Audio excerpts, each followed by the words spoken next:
HSC হিসাব বিজ্ঞান প্রথম পত্রের আজকের ক্লাসে আমরা শিখব কিভাবে ব্যাংক সমন্বয় বিবরণী প্রস্তুত করা হয়। ব্যাংক সমন্বয় বিবরণী তৈরি করার পূর্বে আমাদের প্রথমেই জানতে হবে ব্যাংক সমন্বয় বিবরণী কি বা কেন করা হয়ে থাকে। বর্তমান সময়ে এটা বলাই বাহুল্য যে প্রত্যেকটি ব্যবসায় প্রতিষ্ঠানের অবশ্যই একটি ব্যাংক হিসাব থাকবে। শুধুমাত্র ব্যবসায় প্রতিষ্ঠান নয়, বর্তমানে দেখা যাবে প্রত্যেক ব্যক্তিরই এক একটা ব্যাংক অ্যাকাউন্ট আছে। এই ব্যাংক অ্যাকাউন্ট গুলোতে আমরা কি করি? আমাদের টাকা জমা রাখি এবং প্রয়োজনের সময় টাকা উত্তোলন করি। আমরা ব্যাংকে টাকা জমা রাখি এবং ব্যাংকে আমাদের প্রয়োজন হলে টাকা উঠিয়ে নিয়ে আসি। তো আমরা কি শুধুই টাকা জমা রাখি বা উঠিয়ে নিয়ে আসি, এর কোনো হিসাব রাখি না? ইচ্ছে মতো টাকা জমা দিলাম, ইচ্ছে মতো নিয়ে আসলাম? না, আমরা অবশ্যই আমাদের ব্যাংকের টাকার হিসাব রাখি। আমরা কি করি? নগদান বইয়ের মাধ্যমে আমাদের ব্যাংকে কত টাকা আছে তার হিসাব রাখি। আমরা ক্লাস 9-10 এ নগদান বই করে আসছি বা এইচএসসির প্রথম পত্রের ২য় অধ্যায়েও নগদান বই করে আসছি। নগদান বইটা দেখতে অনেকটা এইরকম। নগদান বইয়ের একটা ব্যাংক কলাম থাকে। এই ব্যাংক কলামের উদ্ধৃত বা জের বা ব্যালেন্সই হলো আমাদের ব্যাংকে কত টাকা আছে। তো আমরা ব্যাংকে যখন টাকা রাখি, টাকা উঠিয়ে নিয়ে আসি, এর হিসাব আমরা নগদান বইয়ের মাধ্যমে করি। আবার ব্যাংকে যে আমরা টাকা জমা রাখি, ব্যাংক কি তার হিসাব রাখবে না? অবশ্যই ব্যাংকও তার হিসাব রাখে। ব্যাংক কি করে? ব্যাংক বই বা পাস বই বা ব্যাংক স্টেটমেন্টের মাধ্যমে আমাদের ব্যাংকে কত টাকা আছে তার হিসাব রাখে। এখন কথা হলো, টাকা আমার। আমার টাকার হিসাব আমিও রাখতেছি, ব্যাংকও রাখতেছে। তাহলে একটি নির্দিষ্ট সময় শেষে বা ১ মাস শেষে আমার ব্যাংকে যত টাকা থাকবে, মানে নগদান বইয়ে আমরা যে হিসাব করলাম, সেই অনুযায়ী যত টাকা থাকবে, ব্যাংকের স্টেটমেন্ট অনুযায়ীও সেম একই টাকা থাকার কথা। মানে নগদান বইয়ের আমরা যেটা জানবো, আমরা যে হিসাব করে দেখবো যে এত টাকা আছে ব্যাংকে, সে ফর এক্সাম্পল ১০০ টাকা আছে। তো ব্যাংক স্টেটমেন্টেরও হিসাব অনুযায়ী ১০০ টাকাই থাকা উচিত। কিন্তু মাঝে, মাঝে দেখা যায় বা প্রায় সময়ই দেখা যায় যে নগদান বইয়ে আমরা যেটা হিসাব করে বের করলাম আমার ব্যাংকে যত টাকা আছে, কিন্তু ব্যাংক স্টেটমেন্টে যোগ বিয়োগ করে দেখা গেল সেম পরিমাণ টাকা নেই। ২ টি ভিন্ন পরিমাণ টাকা আছে। তো টাকাটা আমার টাকা। আমার টাকার হিসাব আমি রাখতেছি। আমার টাকার হিসাব ব্যাংক রাখতেছে। যেই রাখুক একই পরিমাণ টাকাই তো হওয়া উচিত। কিন্তু আলাদা হচ্ছে টাকার পরিমাণ। এই আলাদা হচ্ছে কেন? ব্যাংকের টাকা ব্যাংকের হিসাব অনুযায়ী আর ব্যাংকের টাকা আমার হিসাব অনুযায়ী। মানে নগদান বই ও ব্যাংক বই ২ টা হিসাবের কেন মিল হলো না? এই মিল খুঁজে বের করা হয় যে বিবরণীর মাধ্যমে, তাই হলো ব্যাংক সমন্বয় বিবরণী। তাহলে ব্যাংক সমন্বয় বিবরণী কি? নগদান বইয়ের উদ্ধৃত বা ব্যালেন্স এবং ব্যাংক বইয়ের ব্যালেন্স কেন মিল হলো না তার উত্তর খুঁজে বের করা হয় যে বিবরণীর মাধ্যমে, তাই ব্যাংক সমন্বয় বিবরণী। ব্যাংক সমন্বয় বিবরণী বোঝার জন্য আমাদের প্রথমেই ব্যাংক সম্পর্কিত কিছু গুরুত্বপূর্ণ শব্দ বা বাক্য জানা লাগবে। আমি যদি জিজ্ঞেস করি তুমি ফুটবল খেলা বুঝো কিনা, তুমি বললে হ্যাঁ আমি বুঝি ফুটবল খেলা। কিন্তু আমি তোমাকে প্রশ্ন করলাম ফ্রি কিক কি, অফসাইড কি, পেনাল্টি কি? তুমি এর উত্তর দিতে পারলা না। তার মানে কি তুমি ফুটবল খেলা বুঝো না। ঠিক একইভাবে ব্যাংক সমন্বয় বিবরণী করার জন্য ব্যাংকের সাথে রিলেটেড সম্পর্কিত কিছু শব্দ আমাদের জানতে হবে। শব্দগুলো কিরকম? আমরা স্ক্রিনে দেখতে পাচ্ছি বকেয়া চেক বা অপরিশোধিত চেক।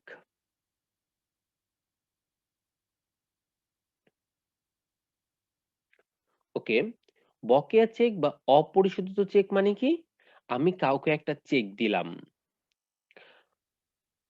চেক কাকে দেই আমরা? যে আমার কাছে টাকা পায়, পাওনাদার। পাওনাদারকে আমি একটা চেক দিলাম। তো পাওনাদারকে আমরা যখন একটা চেক দিই, আমরা নগদান বই কি করি? মাইনাস করি। আমরা ধরেই নিচ্ছি আমার কাছ থেকে টাকা চলে গেছে। কিন্তু পাওনাদার চেকটা নিয়ে যতক্ষণ পর্যন্ত না ব্যাংকে উপস্থাপন করবে, মানে ব্যাংকে গিয়ে জমা দিবে, ততক্ষণ তো আর ব্যাংকের টাকা কাটা গেল না।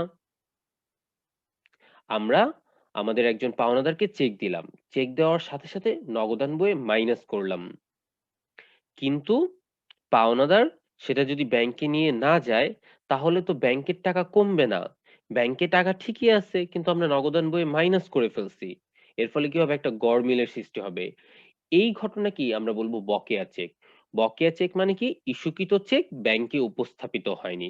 আমরা পাওনাদারকে চেক ইস্যু করছি, আমরা পাওনাদারকে চেক দিছি, কিন্তু পাওনাদার এখনো ব্যাংকে নিয়ে যায় নাই, ব্যাংক টাকা পরিশোধ করে নাই।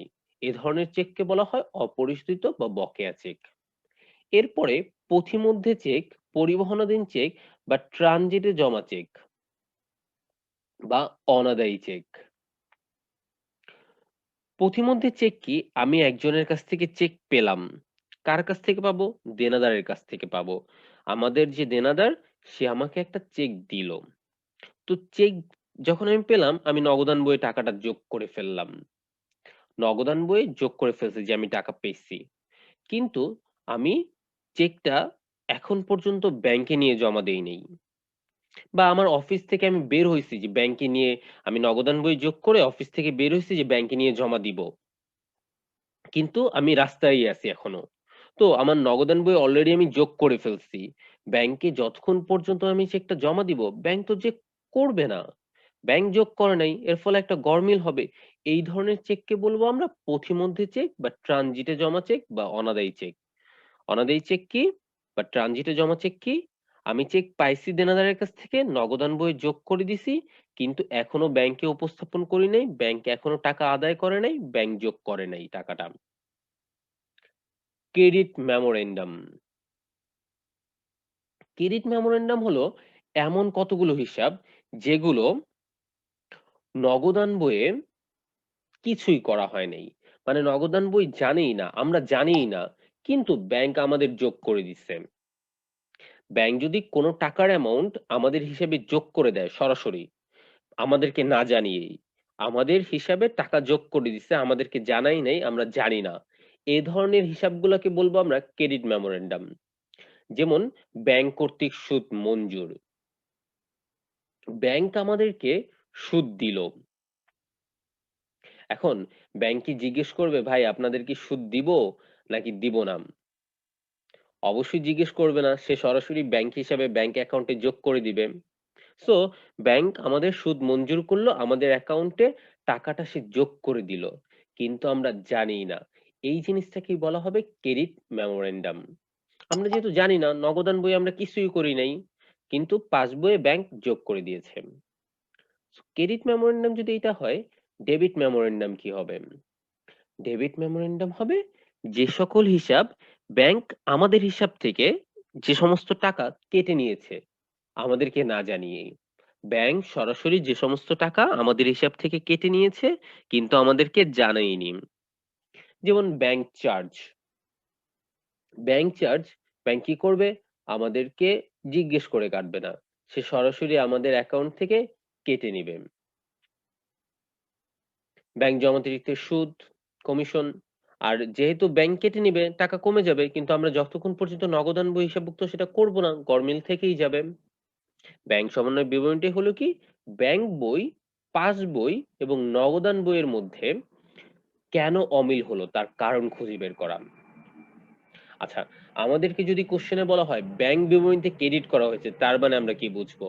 ব্যাংক বিবরণীতে ক্রেডিট করা হয়েছে মানে ব্যাংক বই বা পাস বইয়ে যোগ করা হয়েছে।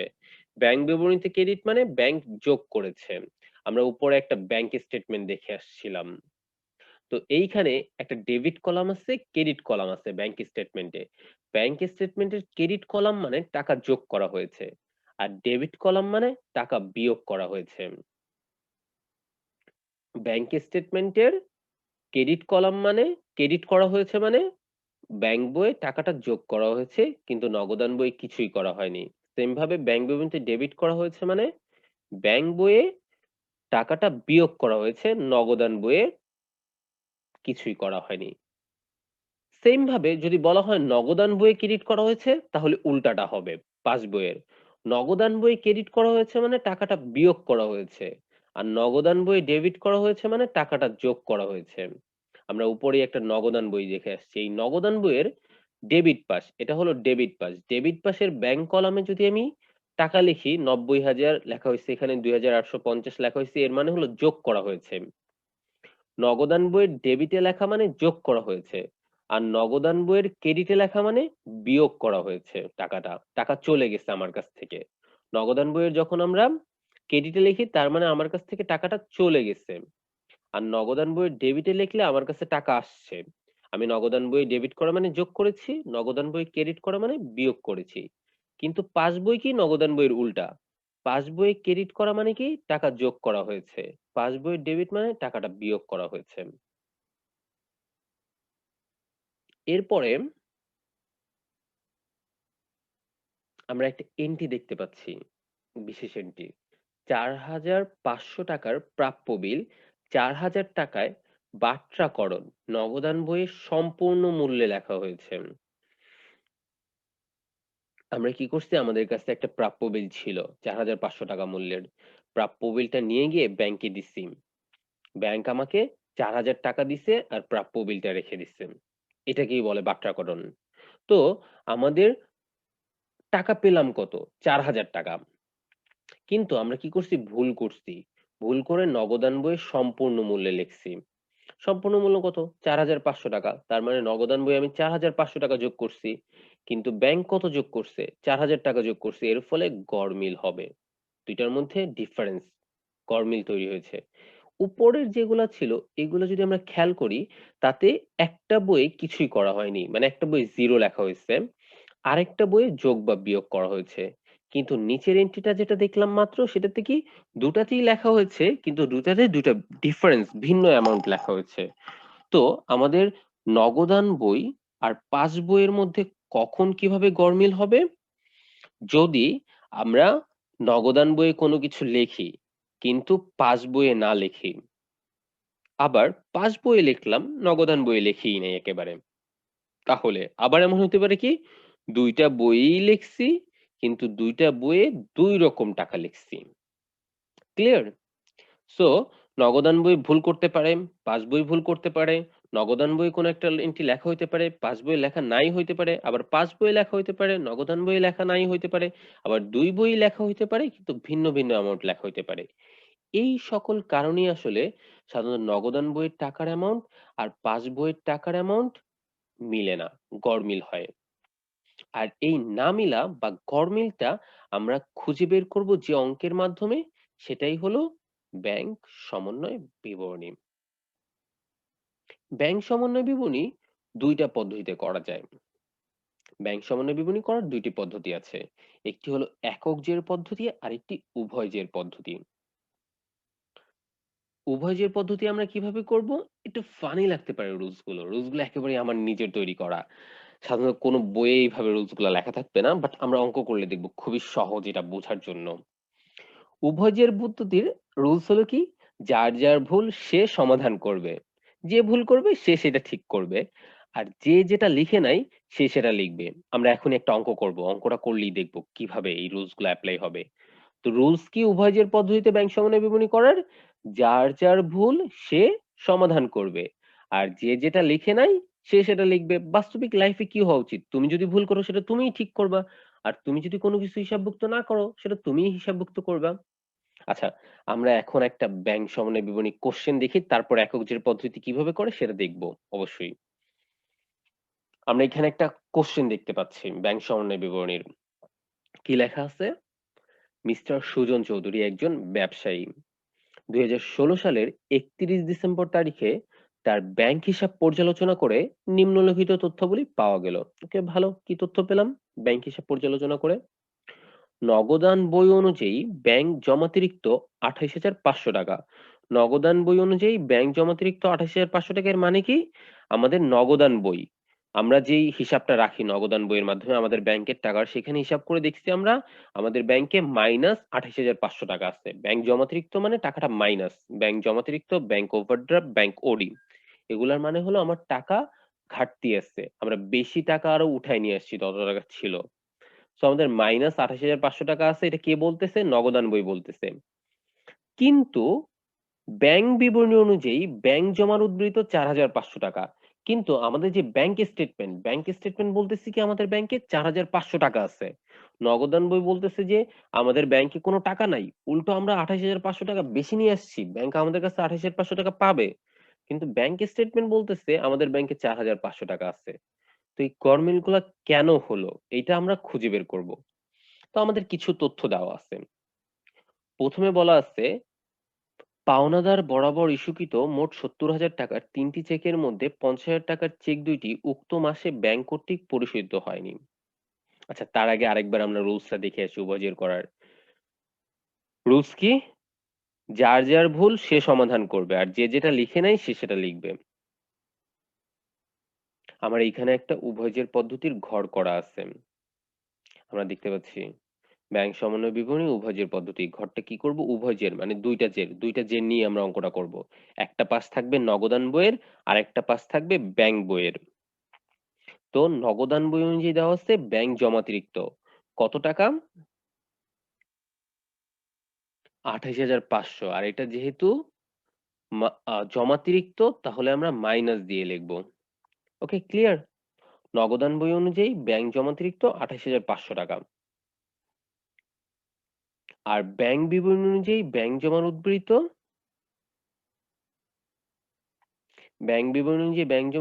৳৪,৫০০। এই হলো ২ টা বইয়ের অবস্থা বর্তমানে আমার। একটা বই বলতেছে -২৮,৫০০ নগদান বই আর ব্যাংক বই বলতেছে ৪,৫০০। এখন এই ২ টা টাকাকে মিল করতে হবে। কিভাবে মিল করা যাবে? ১ম লেনদেনটা কি বলল? পাওনাদার বরাবর ইস্যুকৃত মোট ৳৭০,০০০ র ৩ টি চেক। মানে কি আমরা আমাদের একজন পাওনাদার বা ৩ জন পাওনাদারকে ৩ টা চেক দিচ্ছি। ৩ টা চেকের মূল্য কত? ৳৭০,০০০। আমরা ৳৭০,০০০ র ৩ টা চেক দিচ্ছি। মানে কি নগদান বইয়ে মাইনাস করছি ৳৭০,০০০। কাউকে চেক দিলে আমার টাকা চলে গেছে এটা ধরে নিব। সে ব্যাংক থেকে টাকাটা উঠায় নিবে। তো আমি নগদান বইয়ে মাইনাস করে দিছি। কিন্তু ৳৫০,০০০ র ২ টি চেক উক্ত মাসে ব্যাংক কর্তৃক পরিশোধিত হয়নি। আমরা টাকা মাইনাস করে দিছি কিন্তু ব্যাংকের চেক এখনো নিয়েই যায় নাই। ব্যাংক টাকা পরিশোধ করেই নাই। আচ্ছা এখানে একটু প্রিন্টিং মিস্টেক ৫,০০০ আসছে। এটা ওই কমা দেখলে বোঝা যায় যে ৫০,০০০ হবে। এখানে আরেকটা শূন্য হবে। ৳৫০,০০০ র ২ টি চেক। সো আমরা নগদান বইয়ে যখন ৩ টা চেক দিলাম ৳৭০,০০০ মাইনাস করে দিছি। আর ব্যাংক মাইনাস করছে কত? ২০,০০০ সে ৳৫০,০০০ এখনো পরিশোধ করেই নাই। নগদান বই মাইনাস করছে ৭০,০০০ ব্যাংক ২০,০০০ মাইনাস করছে। সে ৫০,০০০ মাইনাস করে নাই। সূত্র কি ছিল? যে যেটা লেখে নাই সে সেটা লিখবে। নগদান বই কি এটা লিখছে? না নগদান বই এখনো এটা লিখে নাই। তার লেখা উচিত ছিল। সো এটা কয় নাম্বারের লেনদেন ছিল? ১ নাম্বার। ১ নাম্বার লেনদেন ইস্যুকৃত চেক।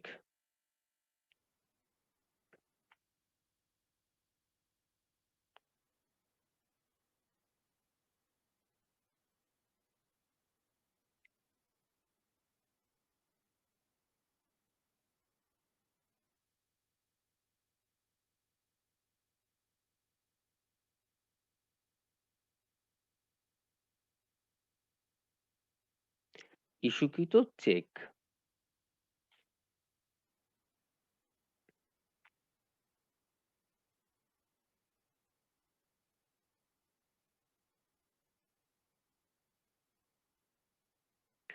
১ নাম্বারে পেলাম আমরা ইস্যুকৃত চেক কত টাকা? ৳৫০,০০০ যেটা ব্যাংক লেখে নাই।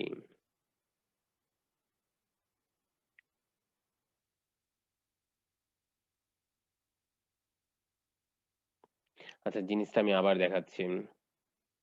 এখানে বলা হয়েছে কি পাওনাদার বরাবর ইস্যুকৃত মোট ৳৭০,০০০ র ৩ টি চেকের মধ্যে ৳৫০,০০০ র ২ টি চেক উক্ত মাসে ব্যাংক কর্তৃক পরিশোধিত হয়নি। মানে কি আমরা আমাদের পাওনাদারকে ৩ টা চেক দিছি ৳৭০,০০০ র। ৩ টা চেক যখন ইস্যু করছি তখন নগদান বইয়ে মাইনাস করছি। কিন্তু ব্যাংক ৳৫০,০০০ র ২ টা চেক পরিশোধ করে নাই। মানে সে মাইনাস করে নাই। আমাদের সূত্র কি? যে যেটা লেখে নাই সে সেটা লিখবে। যে যেটা লেখে নাই সে সেটা লিখবে। ব্যাংক এই ৳৫০,০০০ মাইনাস করে নাই সেটা মাইনাস করবে। I think বুঝা গেছে। তারপরেরটা ২ নাম্বার ৳২,৪০০ র একখানা প্রাপ্য বিল ৳২,০০০ য় বাট্টা করা হলেও নগদান বইয়ে পূর্ণ মূল্যে লিপিবদ্ধ করা হয়েছে। আমাদের কাছে একটা প্রাপ্য বিল ছিল। প্রাপ্য বিলটা ছিল কত টাকার? ২,৪০০ টাকার। আমরা কি করছি? ব্যাংকে গিয়ে ব্যাংকের প্রাপ্য বিলটা দিছি ২,৪০০ টাকার। দিয়ে কি ২,০০০ টাকা নিছি। ২,৪০০ টাকার প্রাপ্য বিল দিছি, ২,০০০ টাকা নিছি। তাও আমাদের টাকা বাড়ছে ২,০০০। কিন্তু আমরা কি করছি? ভুল করছি। ভুল করে নগদান বইয়ে পূর্ণ মূল্যে লিপিবদ্ধ করছি। পূর্ণ মূল্য মানে কি? সম্পূর্ণ মূল্যই ২,৪০০ টাকাই নগদান বইয়ে লিখে দিছি।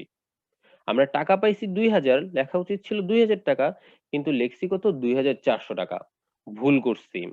আমাদের ১ নাম্বার নিয়ম কি ছিল? যার যার ভুল সে সমাধান করবে। তাহলে ভুলটা করলো কে? নগদান বই ভুলটা করছে। যে নগদান বই পূর্ণ মূল্যে লেখছে। নগদান বইয়ের লেখা উচিত ছিল ২,০০০, সে ২,৪০০ যোগ করে দিছে। বেশি যোগ করছে ৪০০ টাকা। তো নগদান বই বেশি যেহেতু ৪০০ টাকা যোগ করছে, এখন সে তার ভুল ঠিক করবে। সে বিয়োগ করে দিবে। ক্লিয়ার?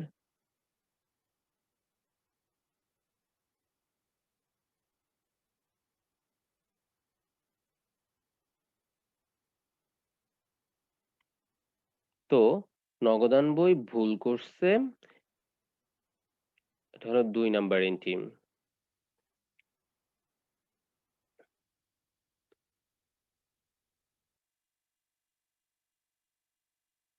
বিল পাট্রা।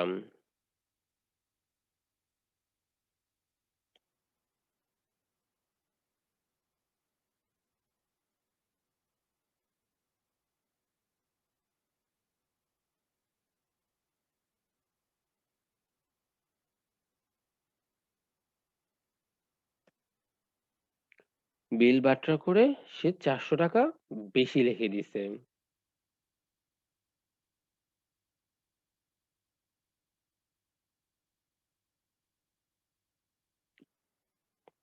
ওকে?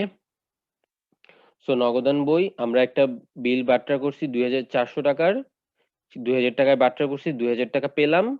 নগদান বই ২,০০০ টাকা লেখা উচিত ছিল, কিন্তু নগদান বই পূর্ণ মূল্যে লিপিবদ্ধ করছি। বেশি টাকায় লিখছি। ৪০০ টাকা বেশি লিখছি। এটা একটা ভুল। রুলস কি? যে ভুল করবে সেই ঠিক করবে। ভুল করছে নগদান বই, তাহলে নগদান বই ঠিক করবে। নগদান বই ভুল কি করছে? সে ৪০০ টাকা বেশি লিখছে, তাহলে এখন সে ৪০০ টাকা বিয়োগ করে দিবে। সো প্রথমটা কি ছিল? যে লেখে নাই সে সেটা লিখবে। ব্যাংক ৫০,০০০ টাকা লেখে নাই, ব্যাংক ৫০,০০০ টাকা লিখছে। আর ২ নাম্বারটা কি ছিল?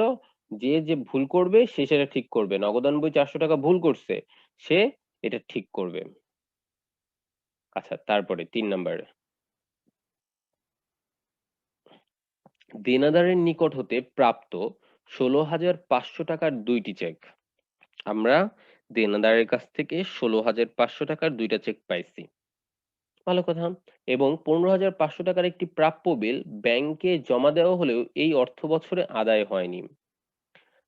আচ্ছা, আমরা কি পাইছি? দেনাদারের কাছ থেকে ১৬,৫০০ টাকার ২ টা চেক আর ১৫,৫০০ টাকার একটা প্রাপ্য বিল। টোটাল ১৭, ২৭, ৩০, ৩২,০০০ টাকা।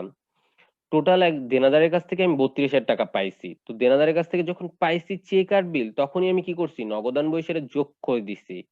কিন্তু ব্যাংকে জমা দেওয়া হলেও এই অর্থ বছরে আদায় হয়নি। ব্যাংককে আমি এই চেক পেয়ে বিল পেয়ে ব্যাংকে জমা দিছি, কিন্তু ব্যাংক আদায় করে নাই। ব্যাংক আদায় করে নাই মানে ব্যাংক লেখেও নাই। আমি যখন চেক পেলাম, ২ টা চেক আর বিল পেলাম, তখনই আমি নগদান বই যোগ করে দিছি। কিন্তু ব্যাংক আদায় করে নাই মানে ব্যাংক এখনো লেখে নাই। তো সূত্র কি? যে যেটা লেখে নাই সে সেটা লিখবে। তাহলে এটা ব্যাংক লেখে নাই, ব্যাংক লিখবে। ৩ নাম্বার,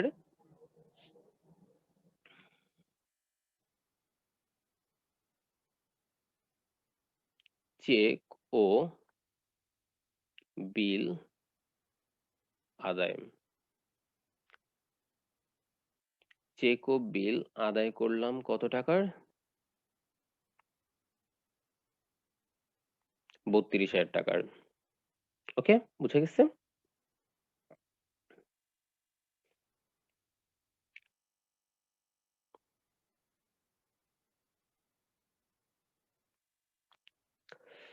আমাদেরকে একজন দেনাদার বা অনেক দেনাদার ১৬,৫০০ টাকার ২ টা চেক দিছে, একটা বিল দিছে ১৫,৫০০ টাকা, টোটাল ৩২,০০০ টাকা দিছে।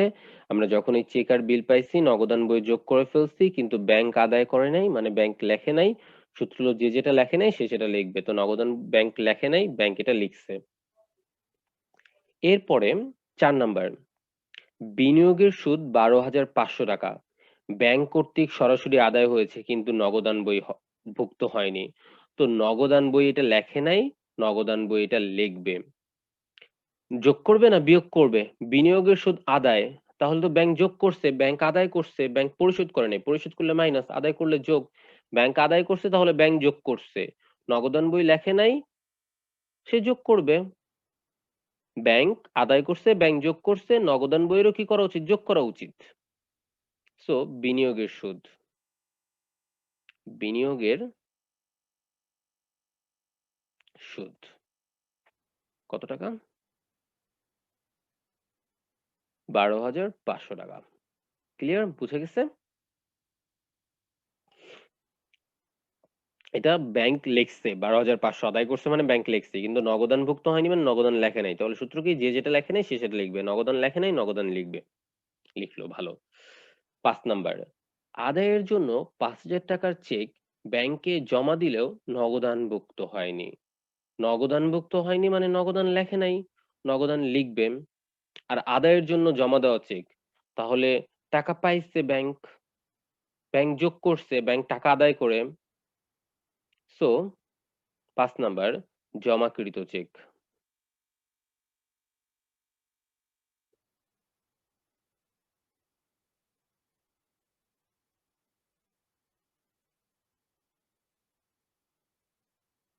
জমাকৃত চেক কত টাকার? আদায়ের জন্য জমাকৃত চেক, সরি একটু ভুল করে ফেলছি মনে হয়। উফ, ভুল হয়ে গেছে তো। আদায়ের জন্য জমাকৃত ৫,০০০ টাকার চেক ব্যাংকে জমা দিলেও নগদানভুক্ত হয়নি। নগদানভুক্ত হয়নি, নগদানে লেখা হয়নি, তাহলে নগদান লিখবে।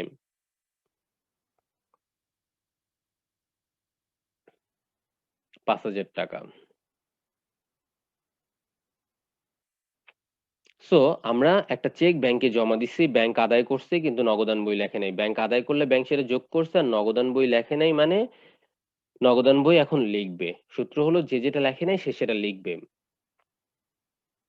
আচ্ছা, এরপরে ব্যাংক জমাতিরিক্তের সুদ ৬০০ টাকা এবং ধার্যকৃত চার্জ ১৫০০ টাকা।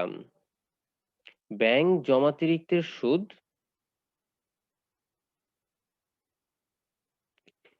৬০০ টাকা, ধার্যকৃত চার্জ ১৫০০ টাকা, যা নগদানভুক্ত হয়নি।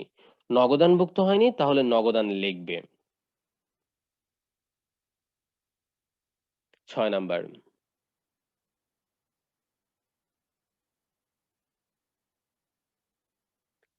জমাতিরিক্তের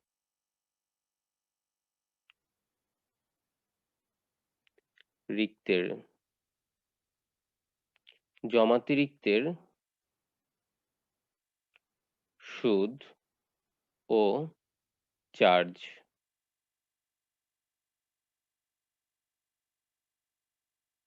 জমাতিরিক্তের সুদ ও চার্জ কত টাকা ছিল? ৬০০ আর ১৫০০ ২১০০ টাকা। নগদানভুক্ত হয়নি, নগদান বই লিখবে।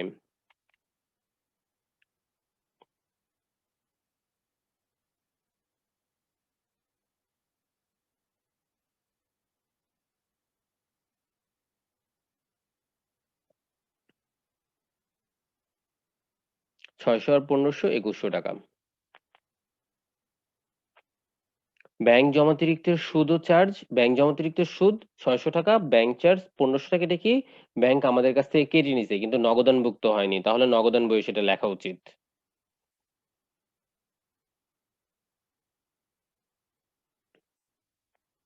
Is it possible? আচ্ছা, আমি এখান থেকে জমাতিরিক্ত শব্দটা একটু কেটে দিচ্ছি, জাস্ট এক পেজে নিয়ে আসার জন্য।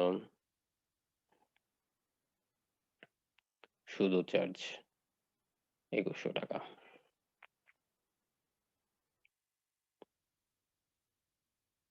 ওকে? সো আমার এইখানে হলো ৩২,০০০ টাকা, যোগ করে এইখানে বসালাম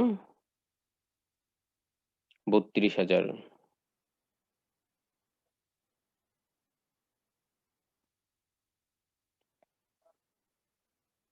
আর এই বিয়োগের হলো 50,000। তাহলে ব্র্যাকেট দিয়ে 50,000। তো যোগ বিয়োগ করে ফাইনালি কত হয়? আমার আগে ছিল 4,500 আর 32,000, 36,500 মাইনাস 50,000।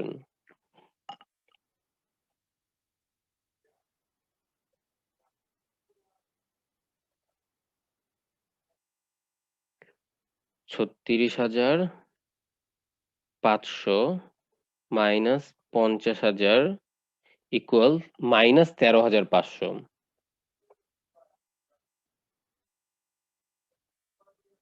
ওকে, আর এইখানে যোগের ভিতর আছে দুইটা, 12,500 আর 5,000।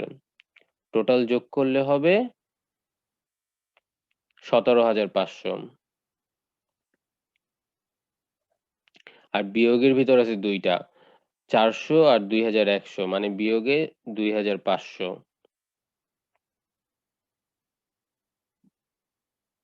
যোগ বিয়োগ করে হবে মাইনাস 28,500 যোগ 17,500 মাইনাস 2,500। যোগ বিয়োগ করলে মাইনাস 13,500। সো আমরা দেখতে পাচ্ছি আমাদের দুইটা পাশে কিন্তু মিলে গেছে। এই পাশেও 13,500, এই পাশেও 13,500। আমাদের অঙ্ক হয়ে গেছে। সো আমরা যদি আবার একটু রিক্যাপ করি, ব্যাংক সমন্বয় বিবরণী দুইটা পদ্ধতিতে করা হয়, একক জের পদ্ধতি, উভয় জের পদ্ধতি। আমরা দেখতেছি প্রথমে উভয় জের পদ্ধতি। উভয় জের পদ্ধতি কি? যার যার ভুল সে সমাধান করবে, যে যেটা লিখে নেয় সে সেটা লিখবে, নিয়ম। সো আমরা একটা অঙ্ক করতেছিলাম, এইখানে আমাদের ব্যাংক বই বলতেছে যে আমাদের টাকা আছে 4,500, কিন্তু নগদান বই আমরা হিসাব করে দেখতেছি টাকা মাইনাস 28,500। ব্যাংক আমাদের কাছে টাকা পাবে। তখন কোন কোন কারণে গরমিল হলো? আমরা একজন দেনাদারের কাছ থেকে পাওনাদারকে, এক নম্বরে আমরা একজন পাওনাদারকে 70,000 টাকার 3টা চেক দিচ্ছি, যেটা আমরা নগদান বই মাইনাস করছি, কিন্তু ব্যাংক 50,000 টাকা মাইনাস করে নাই। সো ব্যাংক 50,000 টাকা মাইনাস করে নাই, ব্যাংক মাইনাস করবে, যে যেটা লেখে নেই সে সেটা লিখবে। 2 নম্বরে আমরা দেখতে পেলাম যে একটা প্রাপ্য বিল বাট্টা করা হয়েছে 2,000 টাকায়, কিন্তু আমরা ভুল করে নগদান বইয়ে 2,400 টাকা পুরোপুরি লিখে রাখছি। তাহলে আমরা ভুল করছি, বেশি যোগ করে রাখছি, তাহলে আমরা 400 টাকা মাইনাস করব, যে যেটা ভুল করছে সে সেটা ঠিক করবে। তারপরে হলো 3 নম্বরে দেনাদারের কাছ থেকে আমরা টোটাল 32,000 টাকা পাইছি, কিন্তু ব্যাংক সেটা লেখে নাই। তো ব্যাংক লেখে নাই, ব্যাংক লিখবে 32,000। এরপরে বিনিয়োগের সুদ, ব্যাংক পাইছে 12,000 টাকা, 500 টাকার, কিন্তু নগদান বইয়ে লেখে নাই, তাহলে নগদান বই সেটা লিখবে। তারপরে আমরা একজন দেনাদারের কাছ থেকে 5,000 টাকার চেক পাইছি, কিন্তু নগদানে লিখি নাই, তাহলে নগদান লিখবে। আর লাস্ট, আমাদের কাছ থেকে ব্যাংক জমাতিরিক্তের সুদ আর চার্জ কেটে নিছে, টোটাল মিলিয়ে 2,100 টাকার, যেটা আমরা নগদান বই লিখি নাই, লিখলাম। দেন যোগ বিয়োগ করে দুই পাশে অবশ্যই অবশ্যই ব্যাংক সমন্বয় বিবরণী উভয় পদ্ধতিতে যোগ বিয়োগ করে নগদান বইয়ের যেই টাকাটা বের হবে সংশোধিত, ব্যাংকেরও সেম সংশোধিত টাকা বের হবে। যদি না মিলে তাহলে আমাদের অঙ্ক হয় নাই, আর এই অঙ্ক হয়েছে 13,500, 13,500 মিলে গেছে। এখন আমরা দেখব একক জের পদ্ধতিতে কিভাবে ব্যাংক সমন্বয় বিবরণী করা যায়। ফার্স্টে আমরা দেখি রুলস কি, খুব ফানি রুলস। একক জের পদ্ধতিতে এ নিয়মে নগদান বই বা পাস বই যে কোনো একটি থেকে অন্যটি বের করতে হবে। মানে আমাদের যে কোনো একটা অ্যান্সার থেকে আরেকটা অ্যান্সার বের করব। হয় মাইনাস 28,500 থেকে 4,500 বের করব, বা 4,500 থেকে 28,500 বের করব। ওকে, আমরা অঙ্ক দেখব, তাহলে খুব ভালো ক্লিয়ারলি বুঝতে পারবো। নগদান বইয়ের উদ্বৃত্ত দেওয়া থাকলে পাস বইয়ের উদ্বৃত্ত বের করতে হবে। আমাদের কোশ্চেনে, এই কোশ্চেনটাতে দুইটা অ্যান্সারই দেওয়া ছিল, নগদান বই কত টাকা আছে সেটাও দেওয়া ছিল, পাস বই কত টাকা আছে সেটাও দেওয়া ছিল। যদি শুধুমাত্র নগদান বইয়েরটা দেওয়া থাকে তাহলে আমরা পাস বইয়েরটা বের করব, আর পাস বইয়েরটা দেওয়া থাকলে নগদান বইয়েরটা বের করব। উভয় জের পদ্ধতিতে দুইটাই দেওয়া থাকবে, দুইটাই লাগবে, কিন্তু একক জের পদ্ধতিতে একটা থেকে আরেকটা বের করব। হয় নগদান বইয়ের উদ্বৃত্ত থেকে পাস বইয়ের উদ্বৃত্ত বের করব, বা পাস বইয়ের উদ্বৃত্ত থেকে নগদান বইয়ের উদ্বৃত্ত বের করব। আচ্ছা, নিচে সেকেন্ড পয়েন্ট ভেরি ইম্পোর্টেন্ট। এটাই হলো আসল রুলস। যে বইয়ের উদ্ধৃত বের করতে হবে সে বই হলো বস। মানে নগদান বইয়ের উদ্ধৃত দেওয়া থাকলে পাস বইয়ের উদ্ধৃত বের করতে হবে। এই পাস বই হলো বস। প্রতিটি লেনদেন বসের সমান করতে হবে। রুলস আসলে মাথার উপরে দিয়ে যাওয়ার কথা এই রুলস। কিন্তু আমরা যখন কোশ্চেন সলভ করব দেখব আমরা সবাই বুঝে ফেলবো রুলসটা। রুলসটা কি?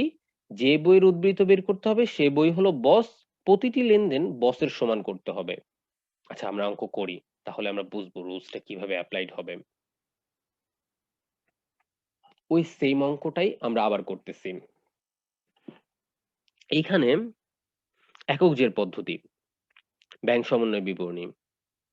একক জের পদ্ধতি কি? আমরা ফার্স্টে ধরে নিলাম যে নগদান বই অনুযায়ী ব্যাংক জমাতিরিক্ত এইটা থেকে পাস বইয়ের টাকাটা বের করব।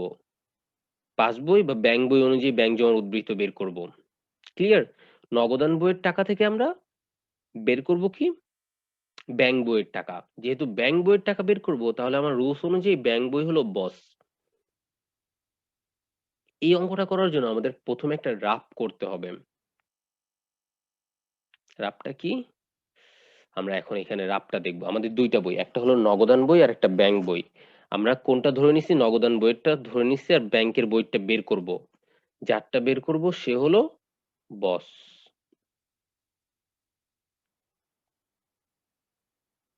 আমার সূত্র কি ছিল? আরেকবার যদি আমি দেখাই। সূত্র কি ছিল? যে বইয়ের উদ্ধৃত বের করতে হবে সে বই হলো বস। প্রতিটি লেনদেন বসের সমান করতে হবে। প্রতিটি লেনদেন বসের সমান করতে হবে। কিভাবে? ১ নাম্বার লেনদেন।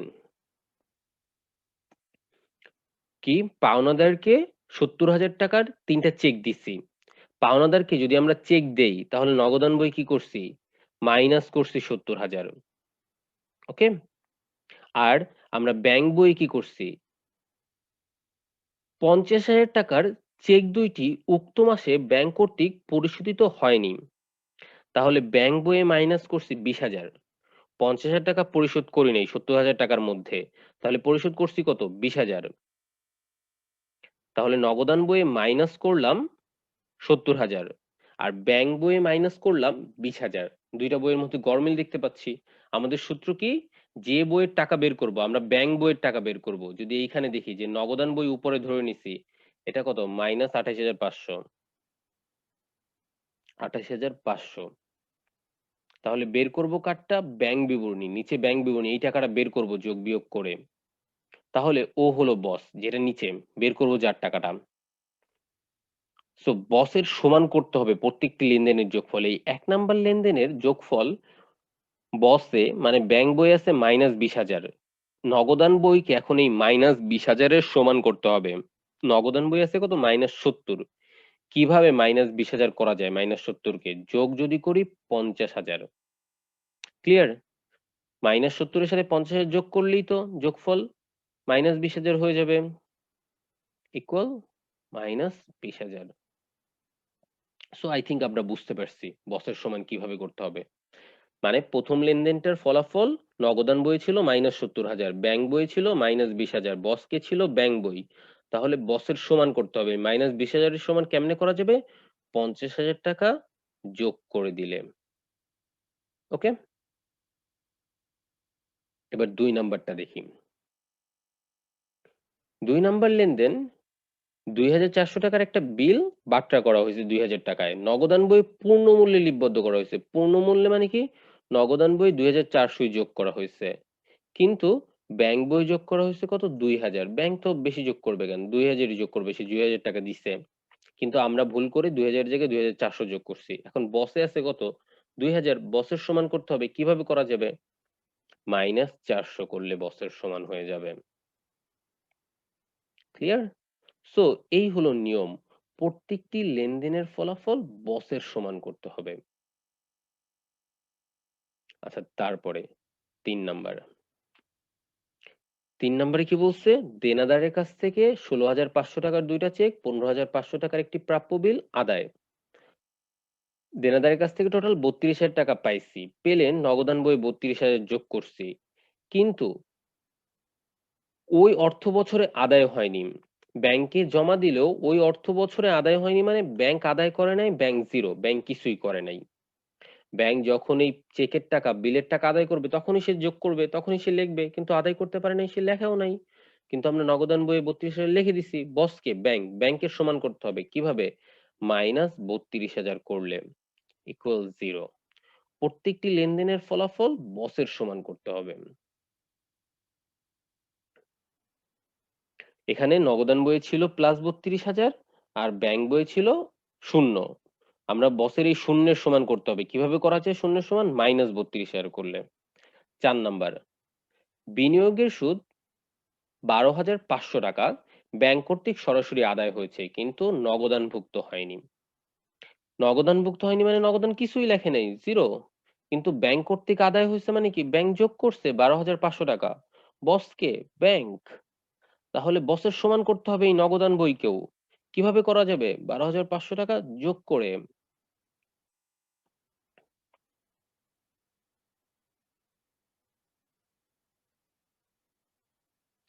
৪ এর পর ৫। আদায়ের জন্য ৫,০০০ টাকার চেক ব্যাংকে জমা দিলেও নগদানভুক্ত হয়নি। নগদানভুক্ত হয়নি মানে নগদান বই 0। আর ব্যাংক আদায় করছে আমরা ধরেই নিব। আদায়ের জন্য জমা দিচ্ছি, নগদান বই লিখি নেই। ব্যাংক আদায় করবে obviously। ব্যাংক আদায় করলে ব্যাংকে ৫,০০০। সো বসকে ব্যাংক, ব্যাংকের সমান করতে হবে। ব্যাংকের সমান কিভাবে করা যাবে? আরো ৫,০০০ যোগ করে নগদান বই 0 লিখছে। যোগ করলে ৫,০০০ সমান হবে। নাও ৬ নাম্বার। ব্যাংক জমাতিরিক্ত সুদ ৬০০ টাকা, ব্যাংক কর্তৃক ধার্যকৃত চার্জ ১৫০০ টাকা, নগদানভুক্ত হয়নি মানে নগদান বই 0। আর ব্যাংক জমাতিরিক্ত সুদ আর চার্জ ব্যাংক কি করছে? মাইনাস করছে, -১৫০০ টাকা।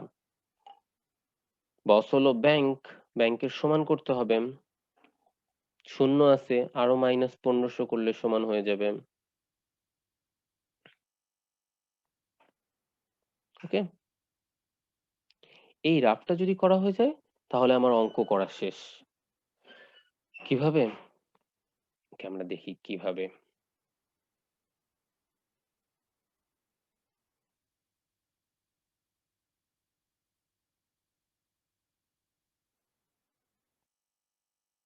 ১ নাম্বার লেনদেন কি করা হয়েছে? যোগ করা হয়েছে।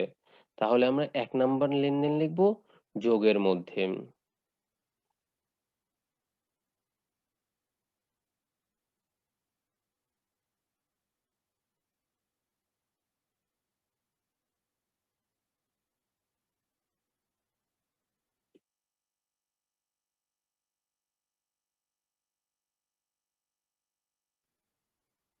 যোগের মধ্যে ১ নাম্বার। কি লিখব? ইস্যুকৃত চেক। পাওনাদার বরাবর ইস্যুকৃত।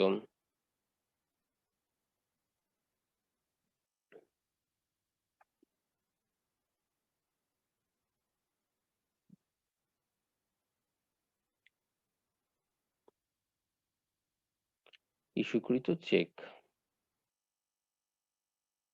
কত টাকা? রাফটা দেখে। ৫০,০০০। এই যে ইস্যুকৃত চেক যোগ করছি ৫০,০০০, এই ৫০,০০০। ২ নাম্বার হইছে বিয়োগ, ৩ নাম্বার বিয়োগ, ৪ নাম্বার হইছে যোগ ১২,৫০০। ৪ নাম্বার যোগ ১২,৫০০ ছিল বিনিয়োগের সুদ।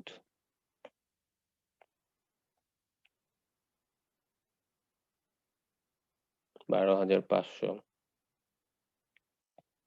৪ এর পর রাফে ৫ নাম্বারটা যোগ করা হইছে। এই ৪ ছিল বিনিয়োগের সুদ, ৫ ছিল জমাকৃত চেক। ৫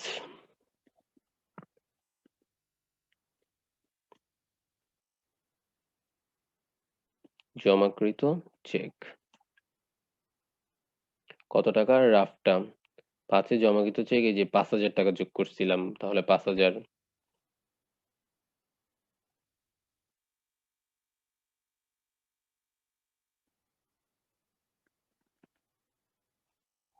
ওকে?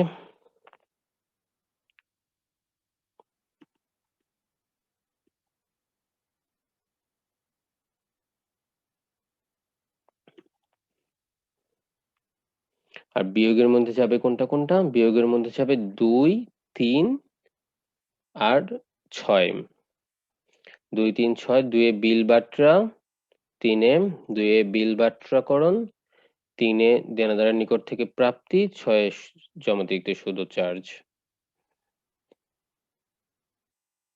আমরা রাফটা দেখে দেখি করে ফেলতেছি।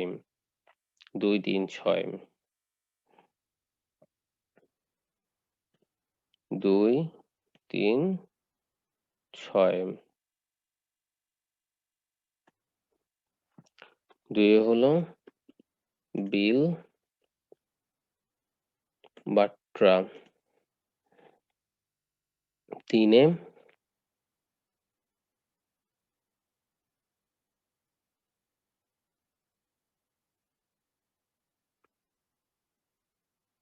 দেনাদারের কাছ থেকে প্রাপ্য চেক ও বিল।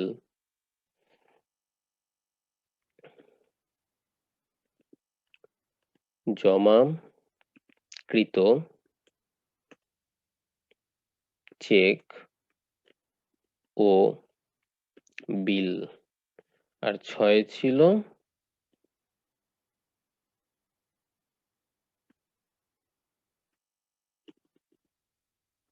চেক ও বিল। আর 6 ছিল জমাতিরিক্তের সুদ ও চার্জ।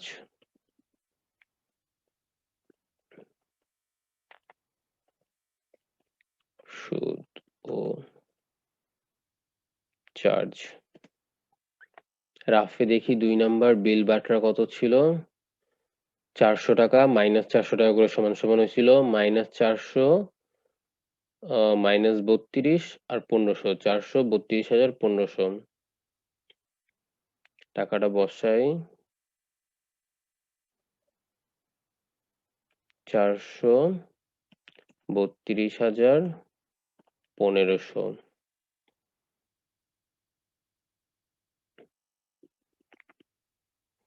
এখন এই তিনটা যোগ বিয়োগ করলে হবে কত? 50,000, 12,500 আর 5,000। 60, 62, 67,500। আর এই তিনটা যোগ করলে হবে কত? 32,000, 33,900। এটা কি বিয়োগ? তাহলে ব্র্যাকেটে হবে। ওকে। আর ফাইনালি এই তিনটা যোগ বিয়োগ করে মানে -28,500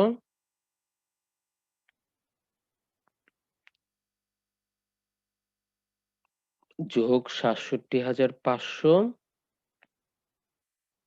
-28,500 যোগ 67,500 -33,900 যোগ বিয়োগ করলে 5,100। কোথায় গরমিল লাগতেছে না? আমাদের অ্যান্সার কত? 4,500 ব্যাংক জমার উদ্বৃত্ত। 5,100 আসলো কেন?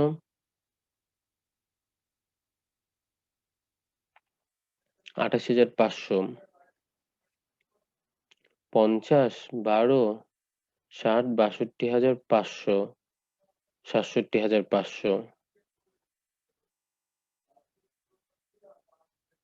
আর 32, 33,900।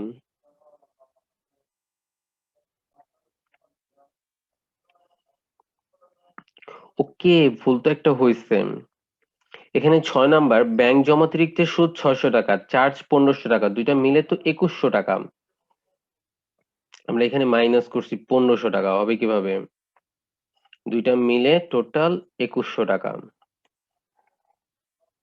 দুইটা মিলে আমার মাইনাস করতে হবে 2100 টাকা, তাহলে এখানেও মাইনাস হবে 2100 টাকা। সো এটা হবে 2100 টাকা।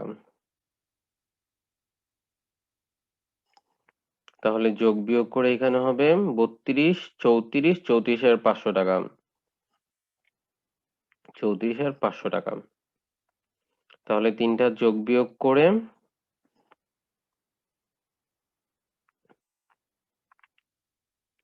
-28,500 যোগ 67,500 মাইনাস 34,500, 4,500, 4,500। আমরা দেখি কোশ্চেনে ওই যে ব্যাংক বিবরণী যে ব্যাংক জমার উদ্বৃত্ত 4,500, তার মানে এই 28,500 থেকে আমরা 4,500 বের করে ফেলছি, আমাদের অঙ্ক হয়ে গেছে। সো ইজিলি আমরা বুঝতেই পারি। এখন এই অঙ্কটাই যদি আমি ব্যাংক বিবরণী অনুযায়ী যেটা বের করলাম, ওইটাকে ধরে নগদান বই অনুযায়ী ব্যাংক জমাতিরিক্ত নগদান বইয়ের টাকাটা বের করি, তাহলে অঙ্কটা কিভাবে হবে? এই সেম ব্যাংক সমন্বয় বিবরণীটা আমি আবার করতেছি অন্যভাবে।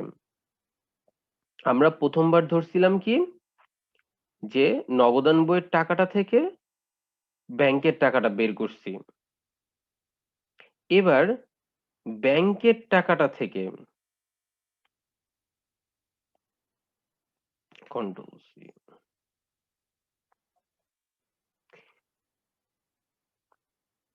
ব্যাংকের টাকা থেকে বের করব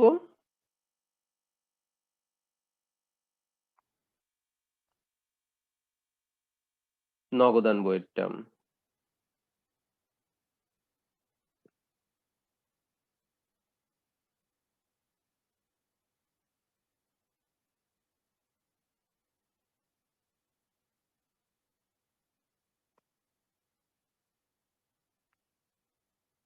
এখানে হবে নগদান। নগদান বই অনুযায়ী ব্যাংক জমাতিরিক্ত বের করব কি থেকে? ব্যাংক বই অনুযায়ী ব্যাংক উদ্বৃত্ত থেকে।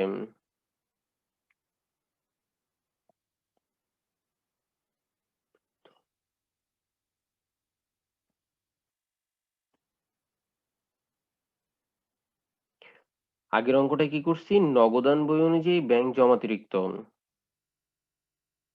থেকে বের করছি ব্যাংক বই অনুযায়ী ব্যাংক জমার উদ্বৃত্ত। নগদানটা থেকে ব্যাংকটা বের করছি। আর এই অঙ্কটায় করব কি, ব্যাংকেরটা থেকে এখন নগদানেরটা বের করব। ব্যাংক বই অনুযায়ী ব্যাংক জমার উদ্বৃত্ত থেকে বের করব নগদান বই অনুযায়ী ব্যাংক জমাতিরিক্ত। সো এবার বস হবে কে? যেহেতু নগদান বইয়ের টাকাটা বের করব, তাহলে বস হবে নগদান বই। আমার রুলস কি? যারটা বের করব সে হলো বস, আর প্রত্যেকটা এন্ট্রি বসের সমান করতে হবে।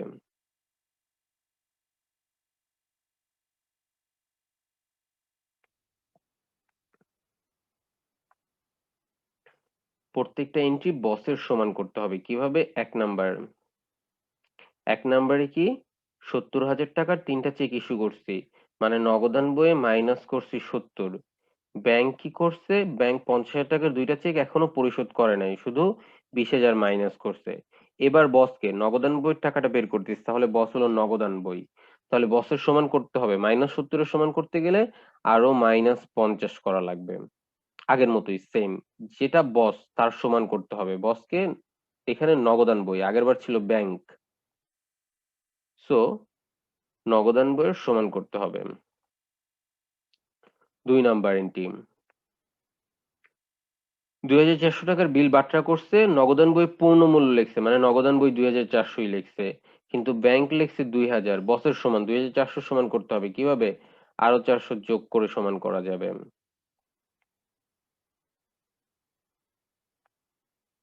3 নাম্বার, দেনাদারের কাছ থেকে 16,500, 15,500, টোটাল 32,000 টাকার চেক আর বিল পাইছি, যেটা নগদান বই যোগ করছি, কিন্তু ব্যাংক আদায় করে নাই, ব্যাংক কিছুই করে নাই, জিরো। তো বসের সমান করার জন্য আরো 32,000 যোগ করতে হবে। এরপরে 4 নাম্বার, বিনিয়োগের সুদ 12,500 টাকা ব্যাংক কর্তৃক আদায়, নগদান বই কিছুই করে নাই, নগদান বই লেখে নাই, জিরো। ব্যাংক কি করছে? আদায় করছে, ব্যাংক 12,500 টাকা যোগ করে দিছে। বসকে নগদান বই বসের সমান করতে হবে, তাহলে কি করতে হবে? -12,500 করতে হবে।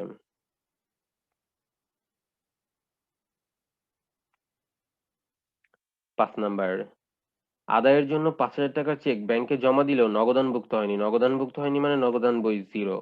আর ব্যাংক আদায় করছে, ব্যাংক 5,000 যোগ করছে, কিন্তু বসের সমান করার জন্য ব্যাংক থেকে 5,000 মাইনাস করতে হবে।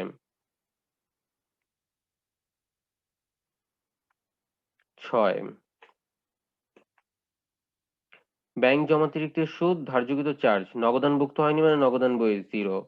আর ব্যাংক কি করছে, সুদ আর চার্জ কেটে নিছে, জমাতিরিক্তের সুদ আর চার্জ টোটাল 2100 টাকা সে মাইনাস করছে। তো মাইনাস 2100 করলে এখন কিভাবে সমান করা যাবে, যোগ 2100 করে।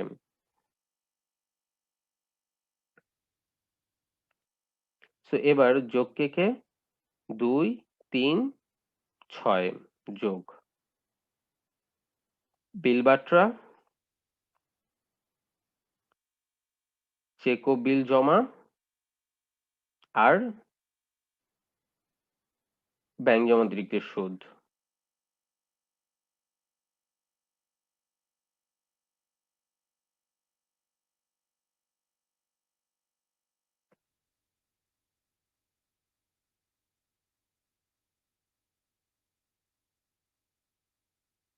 যোগের ভিতর লিখে দিব আমরা।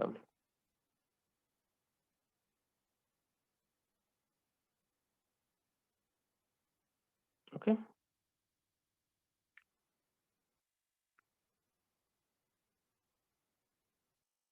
টাকাটা বিল-বাট্রা করছি 432,2100, 432,2100। আচ্ছা, ব্যাংক বই অনুযায়ী ব্যাংক জমার উদ্বৃত্ত ছিল কত টাকা কোশ্চেনে? 4,500 টাকা।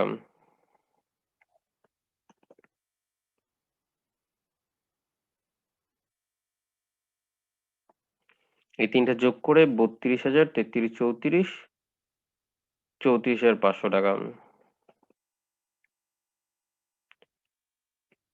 আর বিয়োগের মধ্যে আসবে কোনটা, এই রাফটা দেখেই 1 নাম্বার, 4 নাম্বার, 5 নাম্বার।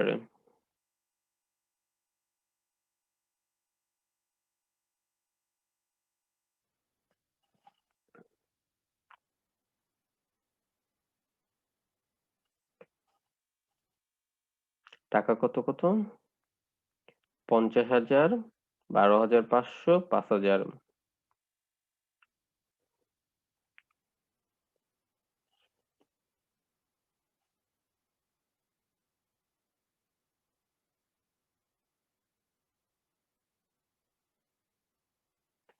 50,000, 12,500, 5,000 যোগ বিয়োগ করলে 50, 60, 62, 67,500। এটা কি বিয়োগ, তাই মাইনাস 67,500। যোগ বিয়োগ করে ফাইনাল অ্যান্সার আসবে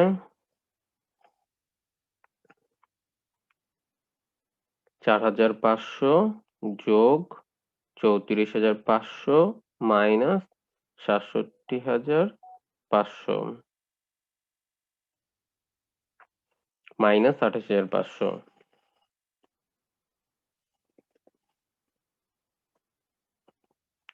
তো আমাদের কোশ্চেনে কি দেওয়া ছিল, নগদান বই অনুযায়ী ব্যাংক জমাতিরিক্ত 28,500। তো আমরা কি কি দেখলাম আজকে? ফার্স্টে দেখলাম কিভাবে উভয়জের পদ্ধতিতে ব্যাংক সমন্বয় বিবরণী প্রস্তুত করে। এক্ষেত্রে আমাদের দুইটা পার্টি থাকবে, নগদান বই অনুযায়ী ব্যাংক জমা অতিরিক্ত এক পার্টে আর ব্যাংক বই অনুযায়ী ব্যাংক জমা উদ্বৃত্ত বা অতিরিক্ত যেটাই থাকে সেটা এক পার্টে। তার সাথে আমরা কিছু যোগ করব, কিছু বিয়োগ করব। কি যোগ করব, যে যেটা লেখে নাই সে সেটা লিখবে। নিয়ম, যদি নগদান বই কিছু লেখা না হয়ে থাকে সেটা নগদান বই লেখা হবে, ব্যাংক বই কিছু লেখা না হলে ব্যাংক বই সেটা লেখা হবে। আর কেউ কোনো ভুল করলে সে সেটা ঠিক করবে। আর এক ঘর পদ্ধতিতে কি, আমরা যে কোনো একটা অ্যান্সার থেকে আরেকটা অ্যান্সার বের করব। প্রথমে আমরা নগদান বইয়ের অ্যান্সার থেকে ব্যাংক বইয়ের অ্যান্সার বের করছি, আর পরবর্তীতে আমরা ব্যাংক বইয়ের অ্যান্সার থেকে নগদান বইয়ের অ্যান্সার বের করছি। দুইটাই বের করা যাবে, তবে সূত্র কি, যার অ্যান্সার বের করব সে হলো বস। দ্বিতীয় ক্ষেত্রে নগদান বই ছিল বস আর প্রথম ক্ষেত্রে ব্যাংক ছিল বস। প্রত্যেকটা লেনদেনের যোগফল কি বসের সমান হইতে হবে। যখন যে বস হবে তার সমান হইতে হবে। প্রথমে ব্যাংক বস ছিল, একটা প্রথম লেনদেনে ব্যাংকে -20,000 ছিল, তাহলে নগদেও -20,000 বানানো লাগবে। নগদে -70 ছিল, যোগ 50,000 করে 20,000 বানানো হয়েছে। এভাবে প্রত্যেকটা করা হয়েছে। সেম ভাবে যখন নগদ বসছিল তখন নগদের সমান করা হইছে ব্যাংকের সাথে যোগ বিয়োগ করে। আর যে যোগ বিয়োগগুলা করা হইছে ওগুলাই অঙ্কে বসানো হইছে। এখন বলতে গেলেই একটা ভিডিও দেখে একটা অঙ্ক সলভ করে কখনোই আসলে অ্যাকাউন্টিং এর কোনো চ্যাপ্টার শিখা যাবে না। এই চ্যাপ্টারে প্রচুর ম্যাথ করতে হবে, অনেকগুলো অঙ্ক করতে হবে, রুলসটা ভালোভাবে বুঝতে হবে, বারবার ট্রাই করতে হবে। আমি এই ভিডিওতে চেষ্টা করছি বুঝানোর ব্যাংক সমন্বয় বিবরণীটা।